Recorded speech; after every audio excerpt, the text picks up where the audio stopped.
Bismillahirrahmanirrahim. Assalamualaikum warahmatullahi wabarakatuh. Innal hamdalillah nahmaduhu wa nasta'inuhu wa nastahdihi wa nastaghfiruh wa na'udzu billahi min shururi anfusina wa sayyiati a'malina. May yahdihillahu fala mudilla lahu wa may yudlil fala hadiya lahu. Asyhadu an la ilaha illallah wahdahu la syarika lahu wa asyhadu anna Muhammadan 'abduhu wa rasuluh wa safiyyuhu min khalqihi wa habibuh. Balagha risalah wa adda al-amanah wa nasaha al-ummah wa kashafa 'anil ummatil ummah.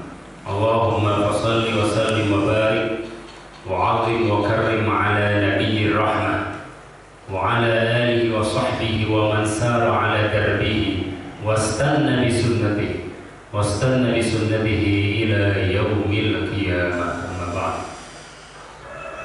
Faqad qala Allah ta'ala fi muhkami tanzilihi wa huwa asdaqul qa'ilin.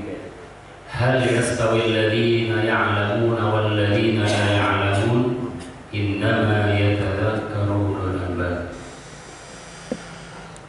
Allah berfirman dalam Al-Quran surat Az-Zumar, apakah sama orang yang berilmu mengetahui fikih syariah ilmu agama Islam dengan orang yang tidak tahu dengan persoalan agama? Tentu jawabannya tidak sama. Tapi Al-Quran tidak menyebutkan jawaban itu agar kita yang membaca ayat itu berpikir dan merenung dan dengan hati nurani yang paling dalam bisa menjawab. Innama yatadhakkaru ulul albab, sungguhnya yang mengingat Allah, yang takut terhadap murka Allah, yang berharap ridhonya Allah dan surganya adalah orang-orang yang mempunyai hati nurani yang bersih dan pikiran yang jernih. Qala Rasulullah sallallahu alaihi wasallam, man yuridillahu bihi khairan yufaqihuhu fid din wa innama ana qasimun wa Allahu yu'ti. Rasulullah SAW bersabda di dalam hadis yang diriwayatkan oleh Imam Bukhari di Sahihnya dari Muawiyah bin Abi Sufyan radhiyallahu anhu qala, Rasul bersabda, barang siapa yang dikehendaki oleh Allah menjadi orang baik, maka akan diberikan kesempatan untuk mempelajari ilmu agama. Jadi bersyukurlah, beruntunglah kita semuanya masih diberikan kesempatan, peluang, ya, kesempatan oleh Allah untuk menimba ilmu agama Islam, mengkaji ilmu agama Islam, dengan harapan mudah-mudahan apa yang sudah kita pelajari, sedang kita pelajari, yang akan kita pelajari semuanya mudah-mudahan mendapatkan keridhaan dari Allah Subhanahu wa taala, bermanfaat sebesar-besarnya dan seluas-luasnya untuk kita sendiri dan untuk orang lain di dalam kehidupan kita, sehingga mendapatkan keridhaan dari Allah, keselamatan, kesehatan, afiat, dan mendapatkan taufik, hidayah, bimbingan dari Allah Subhanahu wa taala. Hadirin sekalian, kita lanjut kajian kita fiqh sunnah, fikih yang diambil atau bersumber dari sunnah Rasulullah SAW, tentu saja dari Al-Quran dan sunnah Nabi Muhammad SAW, yaitu bab tentang al-wadi'ah. Al-wadi'ah ini salah satu bentuk transaksi dalam Islam yang artinya penitipan, ya, penitipan. Ta'rifuha al-wadi'atu ma'khudatun min wada'a syai'a bima'na tarakahu. Ya.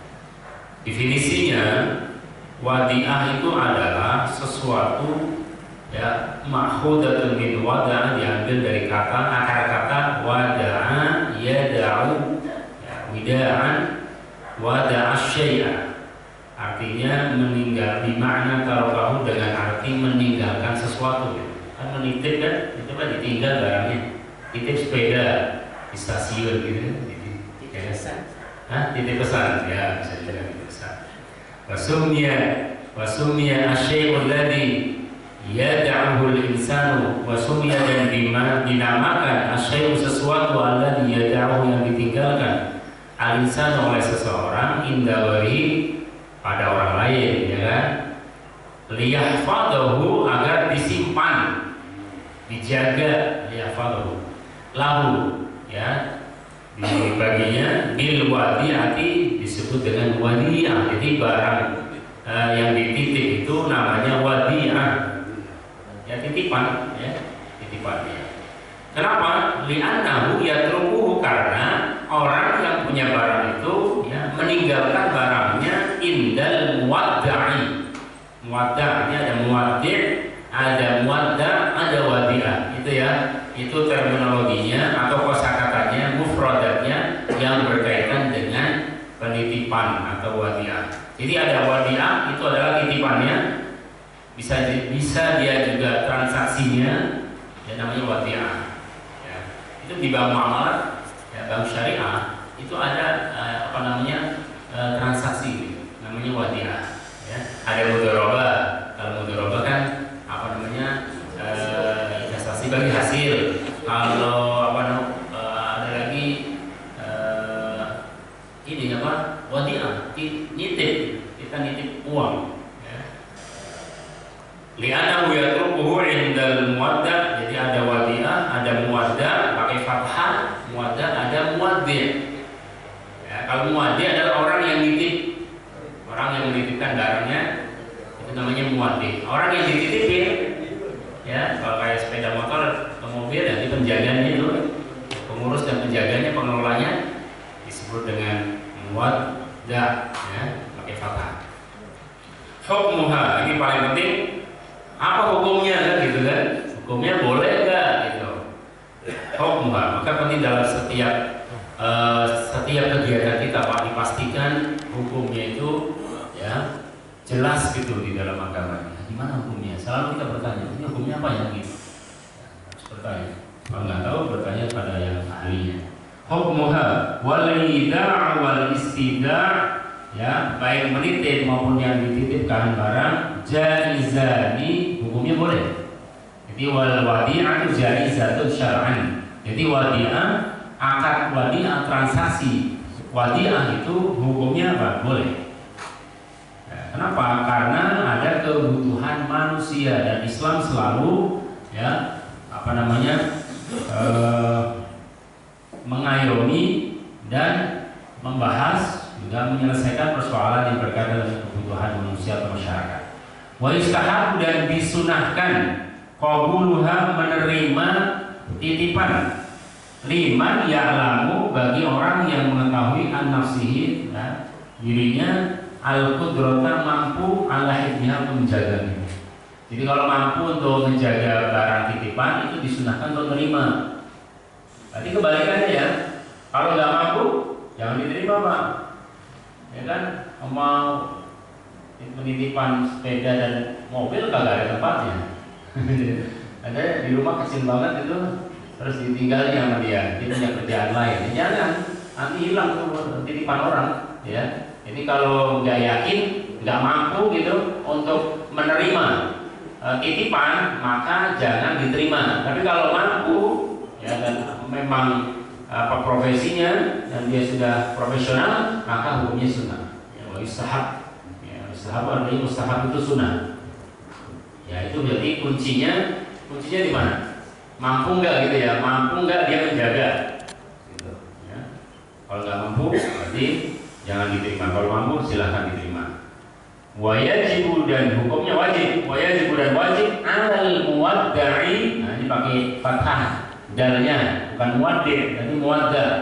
Jadi wajib bagi, ya, atau wajib atas orang yang dititipi barang, artinya ini tadi seperti sepeda atau mobil atau yang lain, ya, itu pihak pengelola wajib apa? Ayyahfadhaha, untuk memelihara, ya, harus itu wajib hukumnya.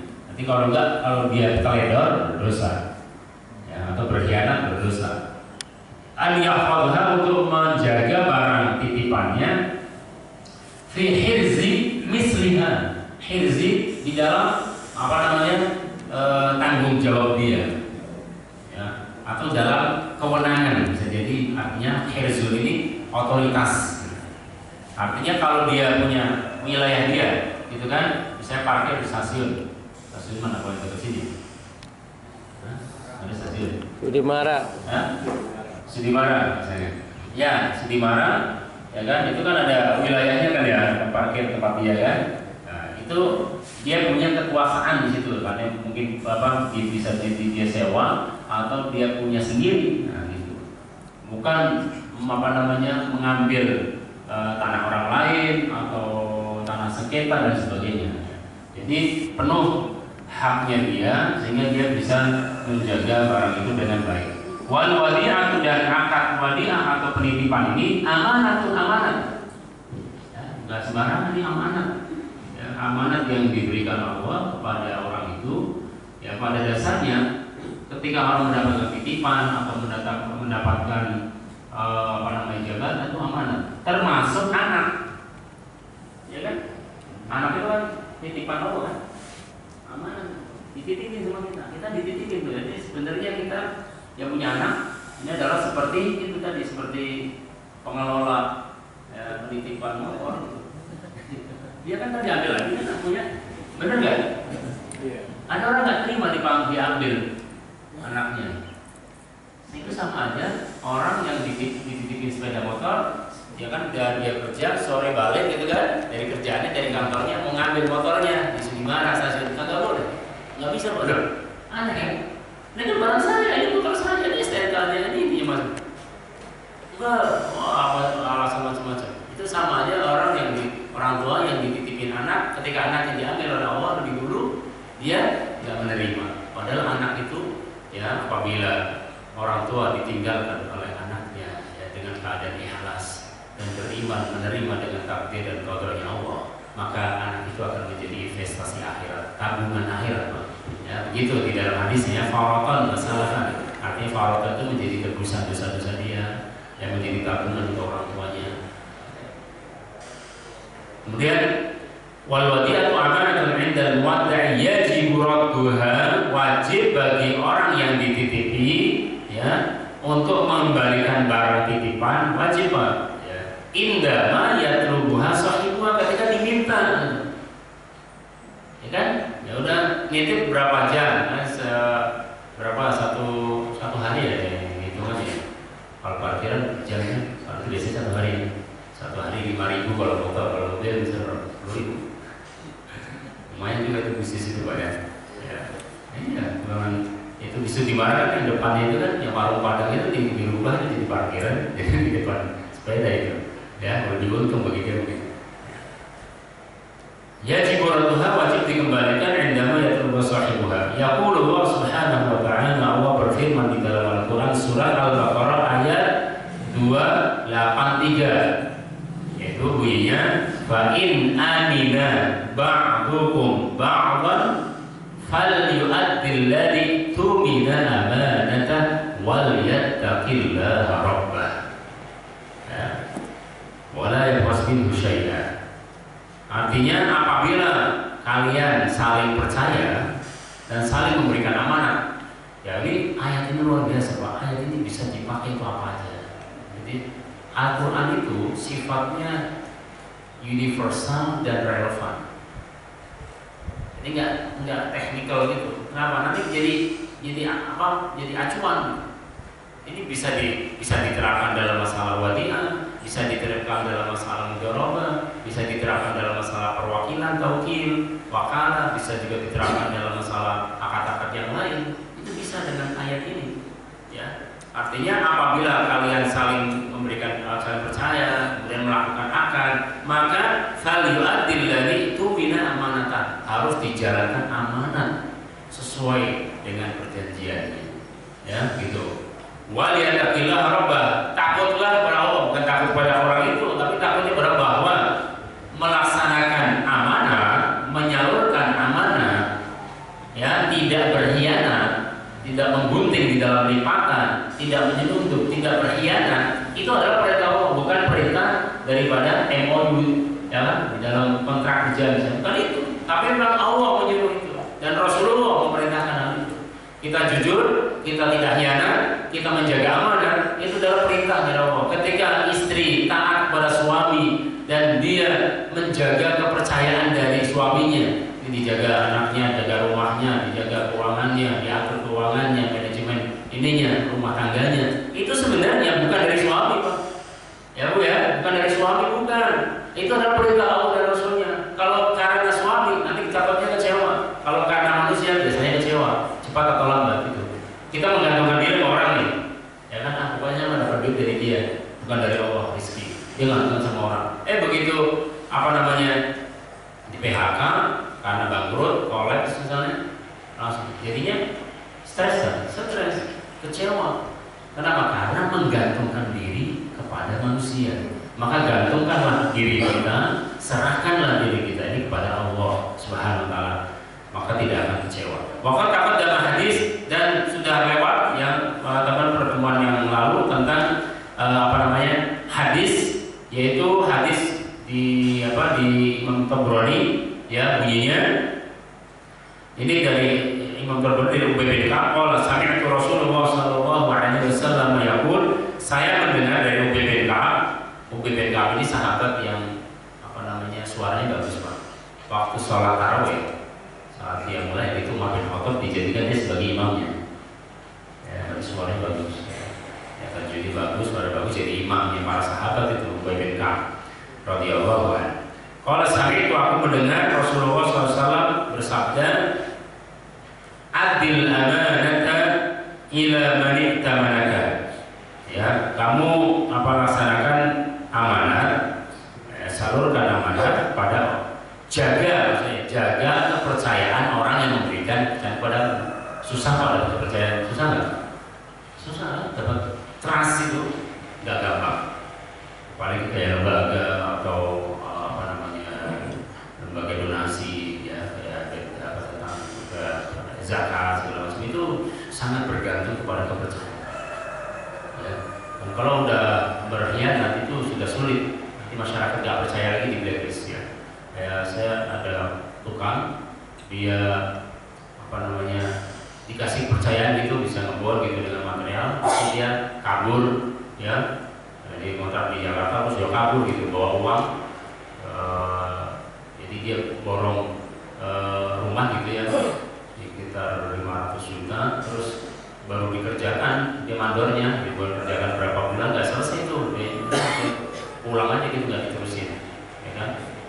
Dan dia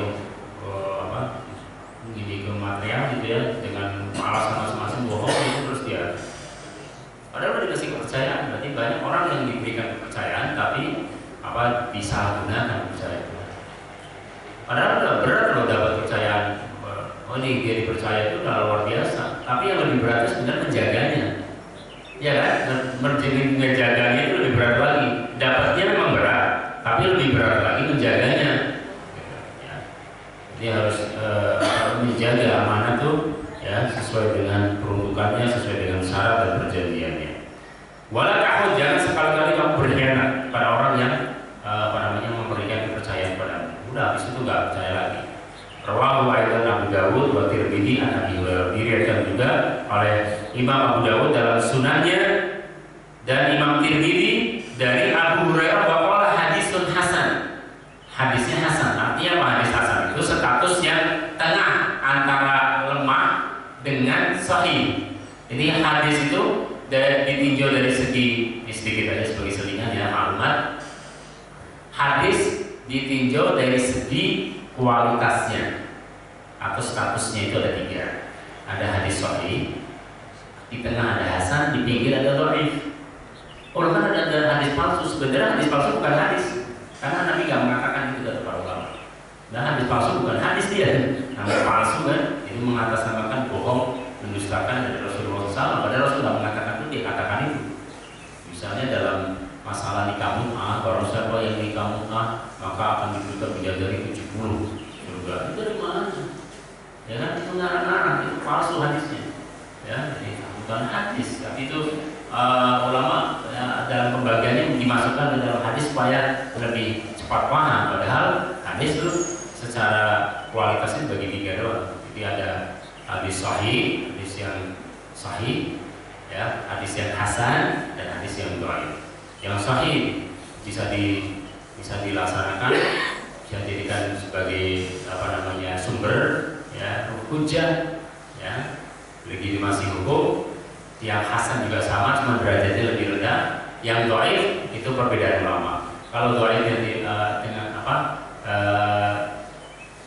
Dia bisa diamalkan dan bisa menjadi hujah selain masalah akidah dan hukum, selain masalah syariat dan hukum, ya seperti fadhailul amal, ya dengan 3 syarat.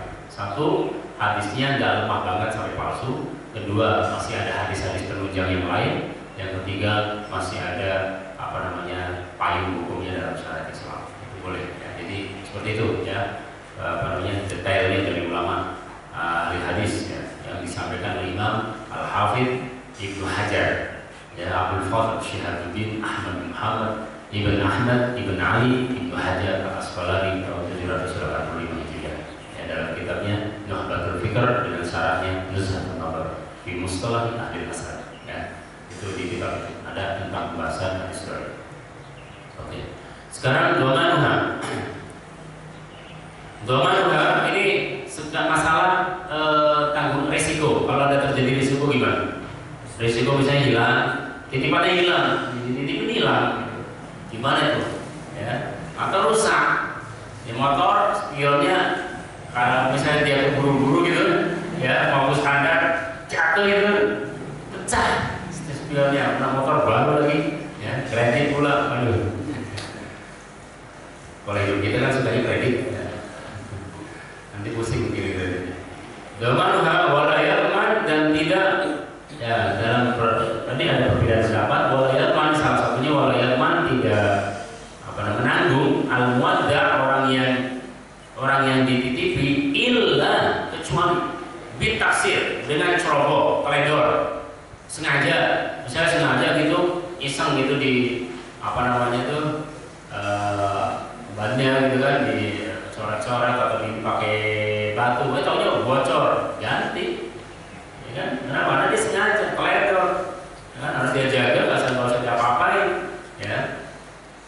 Awil jinayah, atau dia melakukan pidana misalnya dia patahin gitu dengan sengaja gitu pakai palu gitu kan, atau gitu, ya itu jelas. Alal wadiyati, atas titipan, lil hadisil mutaqaddim, karena ada hadis yang sudah disampaikan tadi, alladzi rawahu, yang diriwayatkan oleh Imam Ad-Daruqutni fil babil mutaqaddim. Itu hadisnya Pak, kan udah ada di minggu kemarin tuh, alal yadi ma akhadhat, yang itu kan hadisnya alal yadi ma akhadhat hatta tuaddiya, itu hadisnya ya dari Samurah ya radhiyallahu anhu, bahwa Rasulullah Muhammad SAW bersabda, alal yadi, atas orang yang diberikan amanah, apa aja bentuknya Pak, apa aja, baik titipan, wadiah, atau mudharabah, atau apa lagi, pinjam simpanan, simpan pinjam, apalagi semuanya, kafalah, ya. Semua akad-akad itu ya, atau amanah, ketika diberikan maka dia harus bertanggung jawab. Di mana barang itu ada di tangannya, maka kami bertanggung jawab, atau orang itu bertanggung jawab itu. Orang itu bertanggung jawab. Hatta dia sampai disalurkan. Nanti kalau titipan ya sampai dikembalikan, udah selesai kan?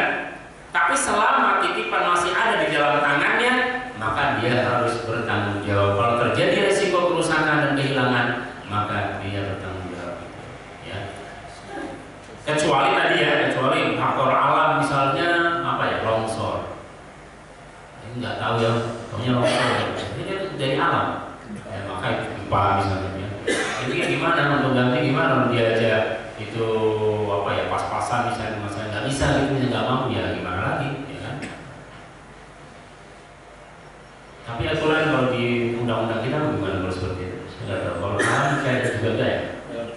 Kayak logistik itu, paket bawa terus ada terjadi, bukan faktor misalnya ini, faktor banjir misalnya. Kadang memaksa. Hah? Kadang memaksa. Ya. Memaksa, jadi nggak bisa. Nggak bisa. Faktor alam ya, faktor alam ya. Nah, tapi harus ada bukti kan, gitu kan? Ada bukti, ada rekamannya, ada apa. Tapi kalau sengaja, terus nggak ada bukti yang bisa diinginkan, ya tetap ya. Jadi kembali lagi pada situasi dan kondisinya bagaimana gitu. Ya, jadi hukum Islam itu seperti itu Pak. Jadi fleksibel sesuai dengan kondisi dan situasinya, supaya semuanya itu sesuai dengan kemaslahatannya, tidak ada yang dirugikan gitu. Sebesar mungkin ya, dalam Islam itu di dalam akad, apalagi berhubungan dengan interaksi sosial dan masyarakatan manusia itu sangat teliti sekali, karena memang sensitif Pak hubungan dengan manusia, apalagi masalah-masalah keuangan, titipan, bagi hasil itu sensitif Pak. Ya, gara-gara uang itu orang bisa dan bunuh-bunuhan gara-gara uang, gara-gara parkiran 10.000 ya malah bisa ya kan, sangat gara-gara gopek ini masuk neraka gitu ya. Kata mereka, tahu kenapa? Berantem gara-gara gopek gitu. Yang kerennya dikit gitu ya, bisa 1 triliun ya, bukan begitu. Lama ini biar gak ngantuk aja nih, berapa yang begini aja begini ya, ini ya oke. Warawa Amr bin Shu'aib, dan meriwayatkan siapa Amr bin Shu'aib an abihi dari ayahnya, an jaddihi dari kakeknya. Shu'aib itu ayahnya siapa? Buraidah ayahnya siapa? Abu Musa al-Asy'ari. Jadi itu apa namanya? Ini al-hadis itu Pak diteliti sama ulama hadis ya, Masya Allah, riset itu. Ternyata 90% hadis itu, transformasi hadis, periwayatan hadis itu berlaku ya dari anak ke bapak atau sebaliknya, dan atau dari cicit cucu ya ke ayah dan kakek, atau dari keluarga besar, misalnya mertua dengan menantu. Contoh mertua dengan mantu itu Anas bin Malik, itu apa namanya, Abu Qatadah seperti itu sebagai apa namanya menantunya. Jadi menantu ngambil riwayat hadis dari mertuanya. Abu Hurairah itu mertuanya siapa yang banyak periwayatan hadis? Sa'id bin Musayyab. Jadi Sa'id bin Musayyab itu ada di Sahih Bukhari, banyak banget Sa'id bin Musayyab. Itu sebagian besar dari mertuanya Abu Hurairah. Sekarang mertua dengan menantu kayak Tom Jerry. Ya ketawa ibu jawabnya sama ibu deh sama ini ya kan, sama menantunya. Waduh, perempuan menantunya kemana gitu. Sebenarnya kalau lihat itu asik ya. Jadi saya bisa belajar dari kita belajar. Alhamdulillah saya, mertua saya, guru saya di pesantren di madrasah gitu. Iya, gitu ya. Jadi hubungannya luar biasa. Jadi hadis dan sunnah ini bisa lestari dan dipertahankan itu karena jasa keluarga besar para sahabat, yang sahabat, anaknya tabi'in dan sebagainya gitu ya. Kita tinggal mempertahankan dan melestarikan saja. Qala anan Nabi sallallahu alaihi wasallam, sungguh Nabi Muhammad SAW bersabda, man auda'a, barang siapa yang menitipkan wadi'atan, titipan, fala dhamana alaihi, maka tidak ada tanggung jawab. Artinya tidak ada ganti bagi orang yang dititipi. Karena kalau udah dititipin berarti dia udah pasrah, berarti udah siap gitu loh, siap mental dia kalau. Tapi maksudnya hadis ini adalah konteksnya, kita harus paham konteksnya supaya nggak salah paham dengan hadis.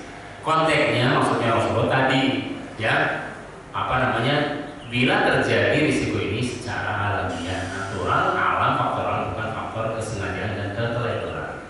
Tapi kalau faktor keteledoran, kesengajaan ya, maka tetap dia harus mengganti ya, dan dirugi dari barang titipannya seperti itu. Rawahu Ibnu Majah, diriwayatkan oleh Imam Ibnu Majah dalam sunannya. Wa fi hadisin, dalam hadis rawahu Baihaqi, yang diriwayatkan oleh Imam Baihaqi dalam Syu'abul Iman, dalam Sunan Al-Kubra ya, Baihaqi. Jadi setiap madhab yang 4 itu punya ahli hadisnya Pak. Jadi ahli fikih itu dia mengolah hadis dari ahli hadis gitu. Jadi kayak ada dapurnya gitu ya, ada kokinya ahli fikih. Nah yang konseptornya, ini bumbunya begini, itu apa namanya, ahli hadisnya. Ini hadis tolong diolah nih. Hadis sudah sahih dan hasan, silahkan diolah. Nanti ahli fikih ngolah, menggali produk hukumnya begini, gitu ya. Jadi contoh hadis ini diolah sampai. Jadi dalam mazhab saya, mazhab Syafi'i itu ahli hadisnya Imam Baihaqi. Mazhab Hanafi ahli hadisnya Imam Tahawi. Mazhab Hambali ahli hadisnya Imam Hambali sendiri dengan muridnya Ibnu Qudamah al-Maqdisi. Ya. Kemudian mazhab Maliki itu ahli hadisnya ada Qadiriyah, ada Sahnun, ada apa namanya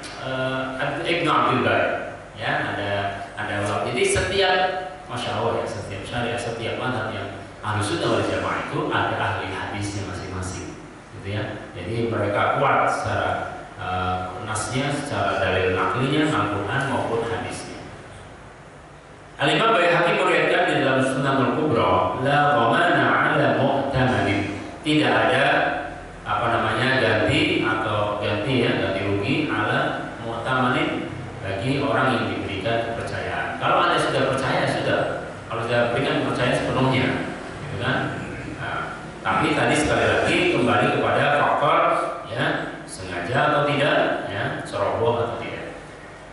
Waqadha ini prakteknya sahabat ini. Waqadha dan memutuskan siapa Abu Bakar ketika menjadi khalifah. Jadi kalau ini menunjukkan bahwa pemegang kebijakan, policy dan regulasi dan eksekutor itu penuh di tangan khalifah. Dan khalifah dulu itu ulama. Setelah Ottoman period, Turki Utsmani ya dihancurkan oleh sistem orang sekuler yaitu Kemal Atatürk, baru tuh Muammar cara itu mulai dari situ. Dulu mau bersatu, dulu Mekah, Madinah, Saudi Arabia, sudah Timur Tengah itu masuk di dalam wilayah ya Turki Utsmani, Istanbul, ibu kotanya di Istanbul. Semua negara, hampir semua negara-negara Arab habis itu pecah kecil-kecil. Negara itu salah satunya adalah ya ini Kemal Atatürk di Irak dengan menyebutkan sistem sekularisme. Hati-hati Pak, kalau orang kalian belajar di Eropa, ya ya, basicnya nggak kurang basic Islamnya tidak kuat, maka begitu. Kalau mau ke Eropa silahkan, tapi basic Islamnya harus kuat. Hafal Quran dulu, hafal hadis dulu. Kalau dia belajar, yang dikirim ke Eropa itu syaratnya harus hafal Quran. Kuat dulu hadisnya, kuat dulu fikihnya, kuat dulu akidahnya, kuat dulu akhlaknya, baru dikirim. Contoh Profesor Dr. Abdul Halim Mahmud dikirim ke Sorbonne University Prancis, tapi dia udah hafal Quran. Maka justru dia di sana banyak mengislamkan profesornya. Kebalik, jadi dia diskusi gitu, oh dia udah ini masalah Islam, Al-Quran di luar kepala dia. Jadi banyak profesor di Sorbonne University di Prancis, karena mereka banyak filsafat dari sini, itu masuk Islam gara-gara itu. Profesor Dr. Abdul Halim Mahmud, Syekh Azhar itu jadi Grandmaster Al-Azhar, jadi Syekh Azhar, jadi pimpinan umum Al-Azhar, ya kan? Sama sekarang Profesor Dr. Ahmad Thayyib yang Syekh Al-Azhar sekarang, yang kemarin ke muktamar di Lombok dipanggil oleh Gubernur NTB, kan dulu Zaidun Najib kan gubernurnya, ya. Itu juga sama tuh. Beliau lulusan dari Prancis, ada yang dari Jerman, yang Munich University, ada yang dari macam-macam, ada yang Cambridge, tapi mereka udah kuat. Kalau kita dikirim kadang-kadang nggak hafal Quran, udah gitu dites saja bagaimana pandangan Anda tentang hubungan agama negara, oh udah dari sebabnya habis semuanya pulang, ke sini ada sebarinya sudah semuanya yang apa dia dapat, jadi nggak disaring-saring dulu, ya. Jadi boleh saja, boleh nggak ke barat, boleh, ya. Nah, tapi itu ya disortir, diseleksi mana yang positif untuk kita, misalnya yang positif tentang IT. Gimana kita anak-anak kita bisa bikin HP, bisa bikin laptop, bisa bikin apa? Tangan-tangan kita. Kenapa nggak bisa? Ada anak SMP bisa bikin tas yang ada alarmnya, kalau dicolong dia berbunyi. Otak kita nggak kalah, orang Indonesia nggak kalah. Di Mesir itu kebanyakan yang doktor S2/3 itu orang Indonesia, orang dari Asia Tenggara. Itu bisa 100 orang, sementara Malaysia paling 1-2, dia sampai 1 sudah. Ya, oke. Jadi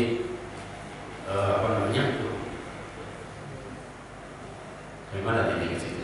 Itu wakil Abu Bakar itu menunjukkan bahwa Abu Bakar dia menjadi khalifah dan beliau alim. Jadi kita ingin supaya presiden, gubernur, wali kota, bupati, camat, lurah, ketua lembaga tinggi negara, ketua MPR, ketua DPR, ketua Mahkamah Agung, mudah-mudahan kita berdoa mereka hafal Al-Quran dari rahim perut umat Islam akan lahir ya yang pandangan Islamnya kafir total ya, dan bukan sekuler, bukan juga radikal, tidak liberal, tidak radikal, ahli sunnah yang moderat ya, dia hafal Quran, dia ahli hadis, dia ahli syariah ya, sehingga akan terwujud seperti Umar bin Abdul Aziz, beliau ulama dan beliau khalifah, jadinya bijak, dia tahu mana yang harus ditandatangani, mana yang harus diberikan polisi, mana yang tidak tahu ya, itu dengan kekuatan keilmuan Qala Abu Bakar fi wadi'atin kanat fi jarabin. Abu Bakar memutuskan di dalam masalah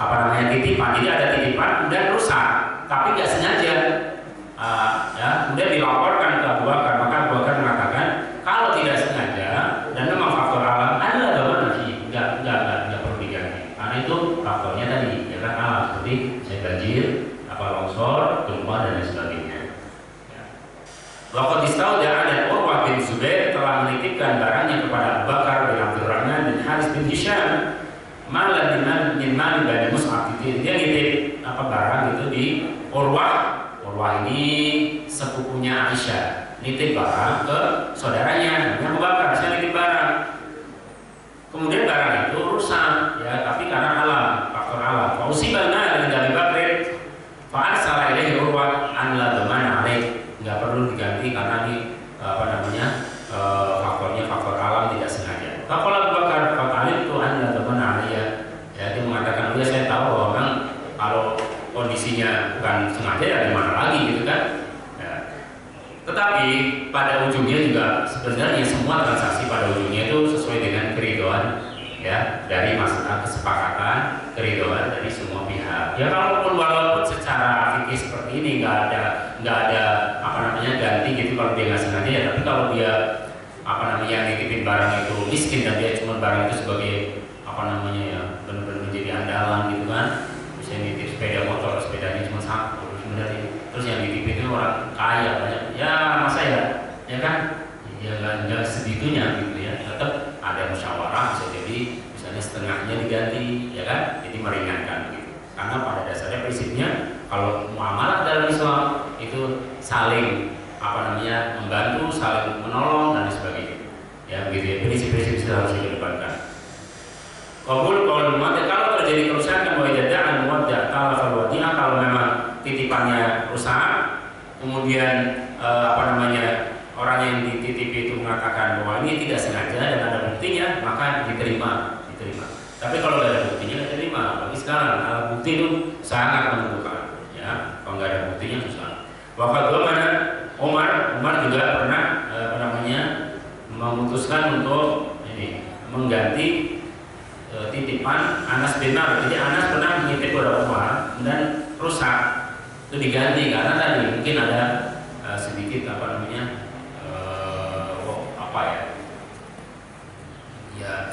rusak gitu, terus diganti oleh Umar bin Khattab, ya. Padahal secara syariat tadi, syariat kalau nggak sengaja sebenarnya, tapi hati, caranya masalah hati kan nggak enak kan, ya kan, udah mau sakit, saya rusak gitu, dititipin rusak, terus begitu aja gitu, gimana kan?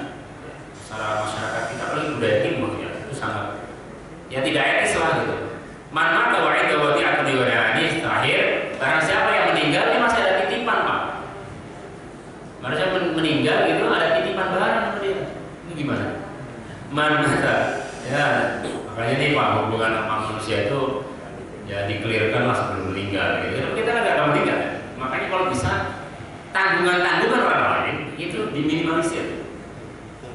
Contoh kita di kredit gitu. Tapi kalau di kita kredit, kalau meninggal gimana? Hapus ya? Hah? Enak juga ya?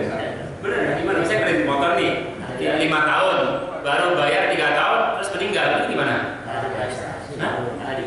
Ahli waris ya? Ahli waris atau dimaafkan nih? Dibebaskan? Bukan dihapus Pak, Apa? asuransi. Kalau asuransi, hapus? Jadi karena asuransi ya asuransi yang mengganti. Sebenarnya bukan diganti ya, tapi dari asuransi itu sudah terbayar gitu. Jadi bukan Karena saya diganti begitu deh. Kalau enggak udah gitu, bebas gitu. Padahal udah diambil dari dia bulannya. Ya. Masya Allah. Mana barang siapa yang meninggal, puasa data dan ternyata anak itu ternyata itu meninggal, ya nggak ada keluarganya yang tahunya ada titipan orang lain, titipan barang misalnya ada titipan sepeda atau titipan apa gitu ya. Walau tuja, ya wahia dainun alaihi. Itu maka menjadi hutang, Pak. Menjadi hutang terhadap apa? Bagi mayat itu. Ya. Tuk domin tarikatihi, maka dia harus diganti. Kalau rusak diganti, kalau dia masih ada dikembalikan. Ya, kalau rusak diganti dari mana? Ya dari warisannya. Makanya di dalam Al-Quran di surat An-Nisa tentang warisan, mimba diwasiyatin yufdha biha audaini. Sebelum dibagikan warisan harus diselesaikan dulu masalah utang atau wasiat. Harus, nggak bisa Pak. Nggak boleh langsung dibagi ke keluarganya, anak-anaknya gitu, istrinya. Misalnya suaminya meninggal, dia punya warisan, ya kan? Itu sebelum dibagi itu harus ditanya dulu, ada nggak yang punya hutang dengan almarhum? Yang punya hutang siapa yang silahkan hubungi, tapi harus ada ininya, saksinya, gitu kan? Ada buktinya, gitu. Tapi sekarang ini banyak kalau di antara teman biasanya nggak ada bukti Pak. Minjem aja bener nggak? Nanti kalau meninggal gimana? Makanya kalau ada apa sekarang perlu Pak pencatatan. Sekarang perlu ya. Jadi kalau nanti meninggal enak tuh ini. Jadi diselesaikan sebelum sholat. Karena Rasulullah tidak mau menyolati mayit yang punya hutang. Ya kan? Itu saking beratnya Pak, saking beratnya ya. Kalau bisa jangan hutang deh. Tapi gimana tadi gajinya bulanan gitu ya, PNS atau ASN itu bulanan. Saya gaji 3 juta, ya kan? Habis kalau mau beli motor misalnya nggak bisa langsung punya duit sekian, 30 juta nggak punya. Mau nggak mau kredit, iya kredit boleh, tapi tadi ada ketentuannya. Ya, ada kredit yang syariah, ada yang non syariah, ada. Ya, semua ada solusinya. Oke, jadi kalau itu bagi jadi utang maka harus diganti oleh ahli warisnya, Wa idza wujida kitabatun biqad, kalau ada tulisan ada di dalamnya ikrar atau pernyataan bahwa ada titipan orang, maka dia harus mengembalikan farinal kitabata, karena tulisan itu ada baru kwitansi bond gitu kan, ada kwitansinya meninggal, kalau ada kwitansi ternyata pada kwitansinya belum lunas gitu ya, ada misalnya 1 juta belum lunas gitu, harus dilunasi. Nih misalnya anaknya gitu, nih ayah saya nih apa masih ada bondnya kan nih, masih ada utang, selesai lunas, itu sudah menggugurkan intinya orang tua. Gitu ya. Jadi ahli warisnya yang yang menutup itu. Oke, wallahu a'lam bishawab. Ada yang ditanyakan